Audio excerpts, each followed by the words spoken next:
For this quick tips, we will walk you through the process of how we made this really cool looking 3-person gallows.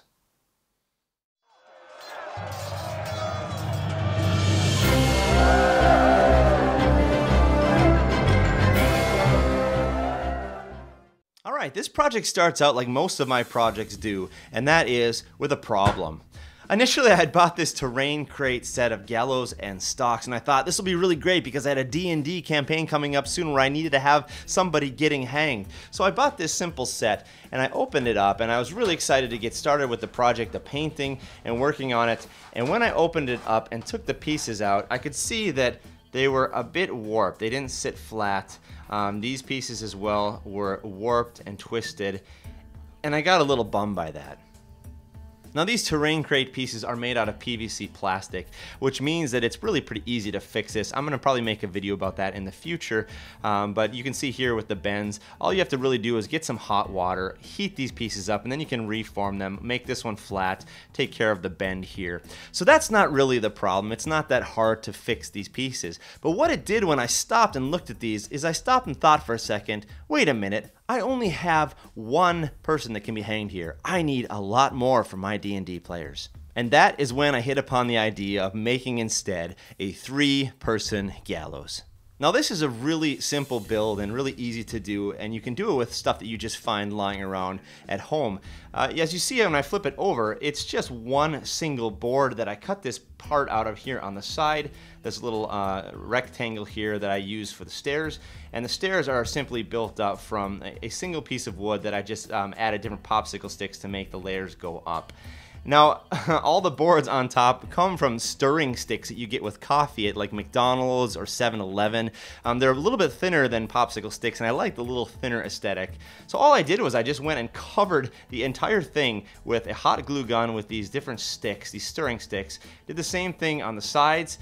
All the way around, and I even use simple sticks, like toothpick-like sticks for this part right here for the trap doors, and that's pretty much all the building that went into it. You see, you have some popsicle sticks on the edges to make it stick out a little more, and that's really all you need as far as wood supplies go.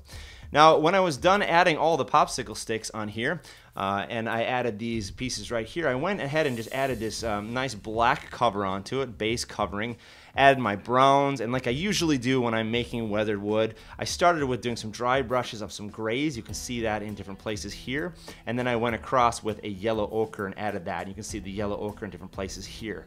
Now, in order to try and give the illusion of a separate door or separate pieces of wood, because this is really the same piece of wood here, is inside of these little squares that I made here, I just added a lot more yellow ochre in the dry brushing to make it look like a different kind of wood and make it look a little more weathered and a little more worn. So that gives the nice illusion this is actually a different piece of wood, even though it is coming from the same exact sticks.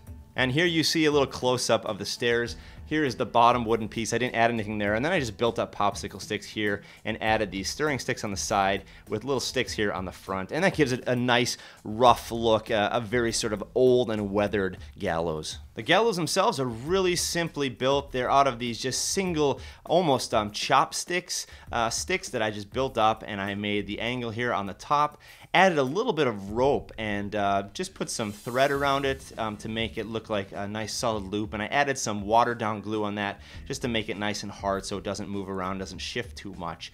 And that's as simple as the design for these are. It was really easy to make 3 of them, and they look really good, really rustic, really weathered and old. So that's pretty simple build there. Now, when I was constructing this, one of my worries was that if I glued down the actual gallows poles onto this piece, there would be a risk that they would break. So I came up with a solution that I think works really well and I'm really happy with, and that is just magnets. As you see here, I can go ahead and place these onto the magnetic bottoms, and they stand up nicely, right exactly where they should. And they pop right and nicely into place. Now all I did here was I took 2 of these strip magnets, these black strip magnets, and I just basically put 2 of them together.